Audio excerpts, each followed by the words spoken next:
Pas de suspense, on s'achemine vers une large victoire du président sortant Alassane Ouattara en Côte d'Ivoire. L'absence des principales figures de l'opposition écartée de la course électorale. Le leader du RHDP va s'offrir un 4e mandat. Doit-on craindre une nouvelle crise électorale comme celle de 2010-2011? Nous en parlons avec nos consultants de ce dimanche 26 octobre au plateau. Maître Eric Emmanuel Sosa. Maître, bonjour. Bonjour. Vous êtes avocat au barreau de Lomé, analyste politique, habitué de cette émission. Merci de nous revenir ce dimanche. En votre compagnie, l'homme qui ne change pas, qui ne bouge pas, son Excellence, Sogoyou Kokou Kegewe. Bonjour, Excellence. Bonjour Gilles, bonjour aux téléspectateurs et auditeurs. Très en forme pour la deuxième messe de ce dimanche. Oui, c'est d'ailleurs une messe très attendue de nos téléspectateurs et c'est une bonne chose qui nous réconforte beaucoup. C'est le pilier totem. Merci. Alors, pour commencer, quel est votre sentiment général sur la tenue de cette élection présidentielle? Y a-t-il eu finalement une résignation ou une mobilisation des Ivoiriens pour ce scrutin? Maître Eric Emmanuel Sosa. Je parlerai plus de résignation parce que les choses ne se sont pas déroulées dans un contexte adéquat. Quand je parle de contexte adéquat, c'est-à-dire que connaissant la classe politique ivoirienne, on se serait attendu à ce que les grands caciques, les personnalités les plus éminentes de la classe politique, les combattants politiques de longue date, des gens qui ont, de par leur pédigré personnel, un parcours politique qui leur donne de l'envergure présidentielle. Et malheureusement, on s'est retrouvé avec davantage de second couteau que de personnages proéminents, capables d'âmer le pion à Alassane Ouattara, qui, en fin de compte, s'est retrouvé avec un boulevard qui va lui assurer un 4e mandat, tellement réprouvé par une opinion qui est fatiguée de toutes ces intrigues politiciennes, mais qui est obligée de subir, encore une fois, parce qu'en face, il y a la répression d'État et des entraves importantes à la liberté d'expression politique. Et c'est la raison pour laquelle je dis qu'il y a plus de résignation que d'enthousiasme. Excellent. Ben, vous parlez d'élection en Côte d'Ivoire. Bon, je ne sais pas s'il y a eu élection.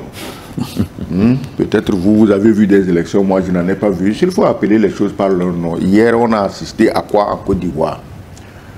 Quand vous mobilisez plus de 40 000 forces de l'ordre et de sécurité pour tenir en respect les leaders de l'opposition et leurs militants, et vous allez seul vous faire plébisciter, mais c'est un putsch civil, un coup d'État civil.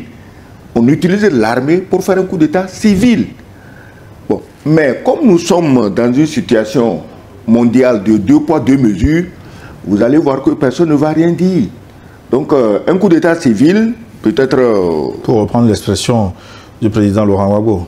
Oui, je ne sais pas, je ne l'ai pas écouté dire ça, mais s'il l'a dit, c'est du bon sens. Il n'invente rien. Vous faites un coup d'État civil. Donc nous avons assisté à un coup d'État civil. Nous attendons de voir les réactions des censeurs universels et africains des putschs, des putschs militaires comme des putschs civils. Pour le moment, on estime que quand c'est un civil, ce n'est pas un putsch. Quand c'est un militaire, c'est un putsch. Mais nous avons assisté hier à l'exemple type de putsch civil. Oui, mais qu'est-ce qui vous fait dire qu'il s'agit d'un coup d'État civil alors que les institutions chargées de réguler cette élection se sont prononcées et ont tous validé le processus? Les institutions, si les institutions... La commission électorale, oui, la si Cour constitutionnelle... toutes ces institutions sont chargées de réprimer l'opposition pour fabriquer de toutes pièces un candidat unique, Gilles, je crois que tu es bien placé pour me dire ce que valent ces institutions. Parce que les institutions, qui les met?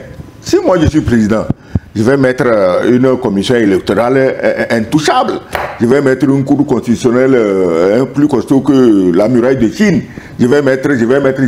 Alors où est le problème? Tu es seul maître à bord, tu décides, tu mets tes amis, tu mets tes complices.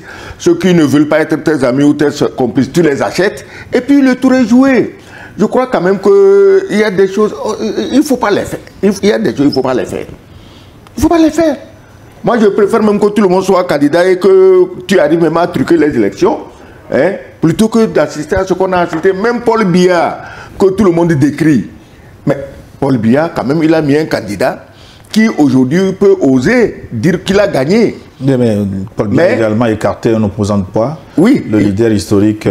Non, arrêtez-nous vos histoires de leader historique là. Ça suffit. En Afrique, personne n'est irremplaçable. Arrêtez-moi. Leader historique, leader charismatique, opposant radical, opposant gna gna gna.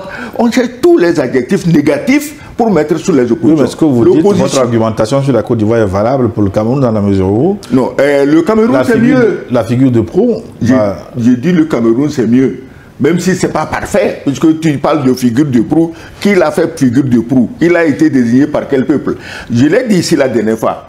Tu parles de Maurice Kamto. À chaque fois que tu l'entends parler, tu es sûr qu'il va gagner les élections, mais il n'arrive même pas à s'imposer comme candidat. Qu'est-ce que vous voulez qu'on fasse? Non. Donc, s'il n'est pas candidat, on ne peut jamais jauger sa figure historique ou charismatique. On ne peut pas. Maurice Kamto a déjà été candidat. Il a montré de quoi il est capable. Oui, mais je dis que Maurice Kamto n'est pas allé. On a mis Chiroma qui est allé et qui prétend avoir gagné. En Côte d'Ivoire aujourd'hui, tu connais quelqu'un dans la bande de pieds nickelés qui ont accompagné le président Ouattara. Tu connais quelqu'un qui peut oser sortir dire qu'il a gagné? Maître Sosa, est-ce que le processus judiciaire, finalement, ayant écarté des candidats, a-t-il affaibli de manière durable le système démocratique ivoirien? Bon, vous savez, à chaque fois que je me retrouve sur ce plateau en face de Doyen Kengewe, je suis frustré parce que j'aime bien quand on est en divergence et que le débat, en fait, offre finalement un peu de contradiction. Quelques aspérités. Ouais. Mais là encore, je suis obligé d'être d'accord avec lui. Parce que tout à l'heure, il a parlé des censeurs. Et moi, je vais parler plutôt des encenseurs. Au tout début de l'année, je crois, une émission au moment de l'élimination de M. Thiam. Et on avait parlé déjà en filigrane de ces élections à venir. Nous y sommes maintenant. Et vous voyez le scénario. Ce que nous avions prédit se réalise parfaitement, sans qu'on ait eu besoin de regarder dans quelques mares de café ou bourdes de cristal que ce soit.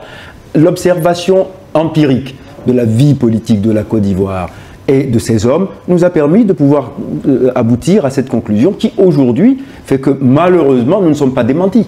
Donc, oui, il y a eu des élections en Côte d'Ivoire. Oui, on a assisté à un simulacre. Oui, c'est une parodie totale de démocratie. Mais c'est à ça qu'on nous a appris à nous habituer dans l'espace dit francophone.